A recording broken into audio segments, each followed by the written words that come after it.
चलो इतना बात देख लो। अब हम बात करते हैं पहले जमाने के लोग, पहले जमाने के लोगों की कहानी।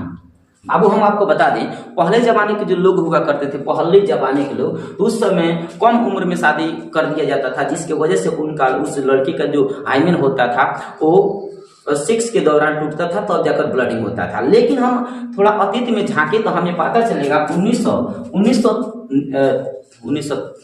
1929 में सारदा एक्ट के तहत ये नियम बताया गया था। ब्रिटिश साम्राज्य उस समय हुआ करता था, उस समय ब्रिटिश साम्राज्य में ये ब्रिटिश भारत मतलब ब्रिटेन का राज भारत में चलता था 1929 ईस्वी में। उस समय सारदा एक्ट में ये बताया गया था लड़की को 14 वर्ष और लड़का को 18 वर्ष की उम्र में शादी करनी चाहिए। उस समय भी बताओ, लड़की को 14 वर्ष, इसका मतलब ये हुआ है कि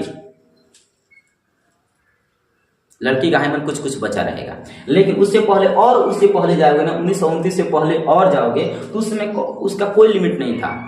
उस समय कोई लिमिट ही नहीं था, कम उम्र में ही बच्चों को शादी कर दिया जाता था। जैसे गांधी जी को देख लो, सुभाष चंद्र बोस, वो तो हालांकि नहीं किए थे, कि हाँ भीमराव अंबेडकर, मतलब बहुत महापुरुष जो थे ना पहले जमाने के लोग, उनको कम उम्र में शादी कर दिया जाता था। वैसा ही शादी की प्रथा कहते हैं बाल विवाह प्रथा।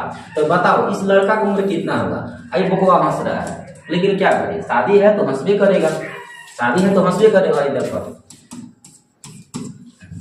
मोहतरमा जी, हाँ देखो कितना मस्त जोड़ी है। लेकिन इतना कम उम्र में यदि शादी कर रहे हो तो कहीं ना कहीं बच्चों के ऊपर मानसिकता बहुत ज्यादा बुरा प्रभाव देखने को मिलेगा। वो बुरा प्रभाव हो सकता है कुपोषण का शिकार हो जाए, हो सकता है इनके शरीर से जो बच्चा पैदाइश होगा वो भी हो सकता है अस्वस्थ पैदा ले, कई प्रकार की मतलब बीमारी देखने को मिलेगा। इस प्रथा को पूरी तरह से भारत सरकार आगे चलकर बंद किया 2006 में। 1929 में कुछ नियम बनाया, 14 वर्ष लड़की और 18 वर्ष लड़का कर दिया। लेकिन और थोड़ा ऊपर जाओगे ना तो 2006 में 1929 के एक्ट को संशोधन किया 2006 में क्या कर दिया, 18 साल लड़की और 21 साल लड़का का उम्र होनी चाहिए, तब जाकर क्या होगा, शादी ब्याह करेगा, तब जाकर किसी प्रकार के शरीर पर कोई बुरा प्रभाव देखने को नहीं मिलेगा। भारतीय संविधान में ये दर्ज है। देखो इस लड़की का कितना बढ़िया मुस्कुराया, क्या आजा है। हाँ एक और बात, ये देखो लड़की साइकिल चलाती है या फिर दौड़ती है, इस समय मतलब हाइमेन टूटने का चांस होता है। ठीक है, तो मुझे लगता है कि सब आपका प्रश्न का उत्तर मिल चुका है। ठीक ना, अब हम देखते हैं एक और बात, ये सभी प्रश्न का उत्तर कि सील कहाँ होता है, तो क्या बताएगा कहाँ होता है, तो वेजाइना के 1 से 2 इंच अंदर होता है। दूसरा कैसे टूटता है, तो टूटने का कई रीजन हो सकता है, तो फिजिकल दौर से गुजरेगी तो भी टूट सकता है, या फिर यौन संबंध कराएगी तो भी टूट सकता है। पहली बात, यदि कोई काम धाम कर रही है, पहलवानी जैसा काम कर रही है तो भी टूट सकता है। साइकिल पर चढ़ेगी टूट सकता है, सीढ़ी चढ़ेगी टूट सकता है, या फिर एक्सरसाइज करेगी तो टूट सकता है। तो टूटने का कई रीजन होता है, तो इसका मतलब ये मत समझ लेना यौन संबंध से ही टूटता है।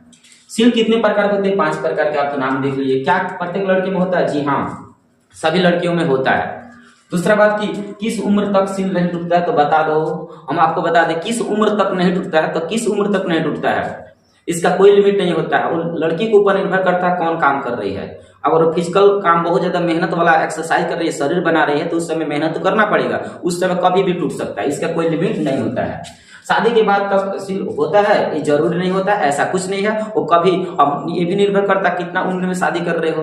यदि 18 वर्ष के आसपास शादी कर रहे हो, उस समय एकदम पूरी तरह से मतलब होल रहेगा, उसमें किसी प्रकार के हाइमेन देखने को नहीं मिलेगा, तो नहीं, जरूरी नहीं होता है। ठीक ना, शादी के बाद तक सील होता है, ये जरूर नहीं होता है, वो पहले भी टूट जाता है, खत्म हो जाता है।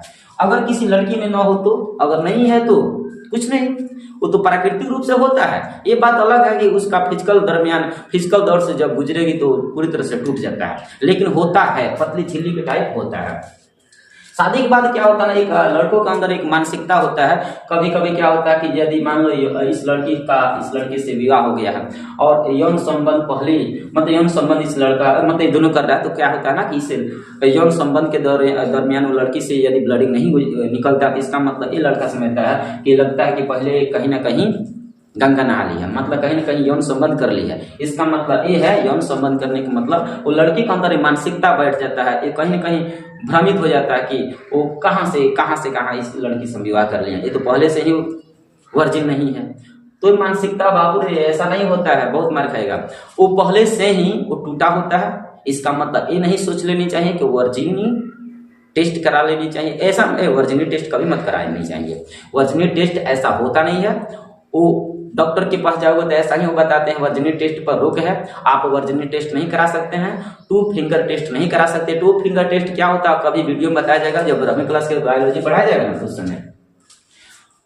तो ये मानसिकता को निकाल लेनी चाहिए, वो पहले से ही टूटा होता है, इसका मतलब ये नहीं हुआ कि यौन संबंध की है। ओके, मिलते हैं अगले वीडियो में। और आप एक बात बता दो कि आप 12वीं क्लास के बायोलॉजी, 11वीं क्लास के बायोलॉजी पढ़ने वाले हो या फिर किसी प्रकार के बायोलॉजी, तो नीचे कमेंट सेक्शन बता देना कि किस टॉपिक पर आप वीडियो चाहते हैं। ओके।